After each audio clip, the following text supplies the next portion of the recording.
Guys, prediction ng ating kaibigan, mayroon po. Nakakatakot po ito kapag napanood ito ng mga politiko, no? Kumpirmado po ng ating kaibigan na mayroon pong nakita si kaibigan ngayon na ngayong taon na to mayroon pong papanaw na politiko at artista. Nako kaibigan, ano naman to?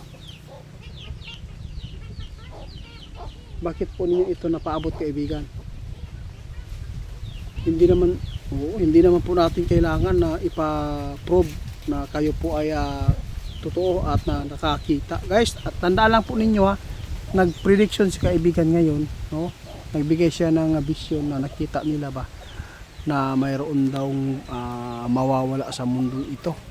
Politiko pa.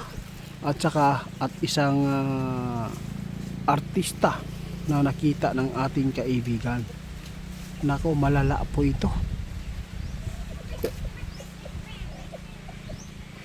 Hindi na po daw niya sabihin pa, no? Kasi marami pong nakita si kaibigan, no? Pati vlogger guys, naninilikado. Yung mga vlogger ngayon na grabe ang pag-react, no? Mga reactionist ba? Lalo na sa binabangga nila yung mga tao na hindi po nila kakilala, mas lalo pa nilang ginalit. Ito po, tandaan ninyo, mayroon po mga vlogger din po na mapapahamak. Nagbabala si kaibigan ngayon sa mga vlogger na nagre-react, no, ng sobra-sobra ang panlalait at pananakit po sa social media na ipinapaabot po nila. Mag-ingat po kayo, hindi naman po talaga maganda yan.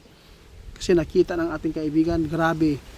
Sa taong ito guys, marami po, may anchorman pa na nakita ng ating kaibigan na posibleng basta may mangyayari ito. Hindi po niya nakita ni kaibigan kung mamamatay po ba. Basta tandaan lang po niyo ito, ha?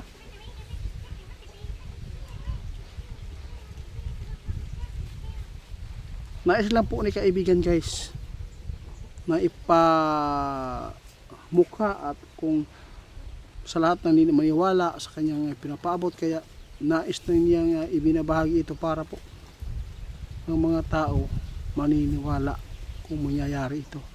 Basta tandaan lang po natin ang mga sinasabi ng ating kaibigan ngayon na mayroon artista mamamatay ngayong taon na to at mayroon pong politiko at saka mayroon din pong vlogger.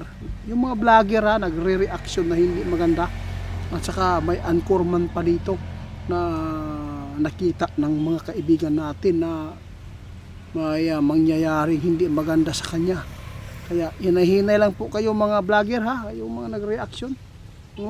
Nakakatakot po itong sinabi ng ating kaibigan. Gusto lang po ni kaibigan na ma-prove niya na talagang totoo po sila, na yung mga ipinapaabot po nila ay totoo po, hindi po yan loko-loko, hindi po kalokohan, hindi biro-biro ito kaibigan, di ba? Hindi naman po natin kailangan na magpapatotoo pa kaibigan. Kung ang tao ayaw maniwala, wala tayong magagawa, di ba? Oo, sa mga ipinapaabot ninyo. Basta importante na kapag paabot tayo ng kabutihan o ano mga impormasyon na pumapasok dito sa bansa ng mga masama, di ba? O ingat po tayong lahat guys sa mga tao ngayon na mga demonyo, yung mga anak po ninyo na mga babae at nag-edad po ng 8 years old o 12 years old, huwag po nating utusan na magbili, lalo na pag distansya po ang bahay. Alam po ninyo guys, napakarami ng mga demonyo ngayon. Kailangan po ninyong malaman po na ang demonyo, grabe ang kanilang pambibiktima ngayon sa mga inosente, di ba? Isa na po dito yung mga bisyado, kung sino man po yung mga gumagamit po ng droga, please lang po, tigilan po natin yan.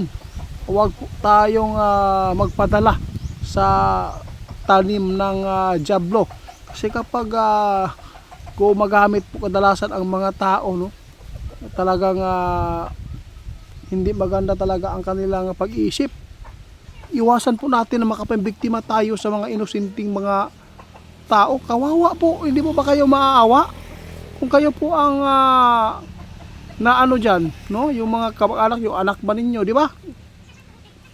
Grabe po talaga kaibigan. Napakarami po ngayon ang mga krimen na lumalabas po. Guys, tandaan lang po natin lahat ang mga babala ni kaibigan na mabuti.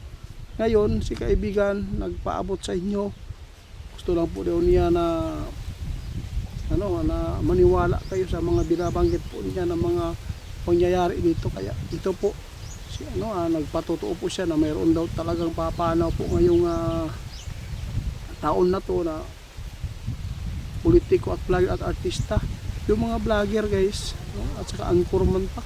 Mag-ingat po, mag-ingat. Oo.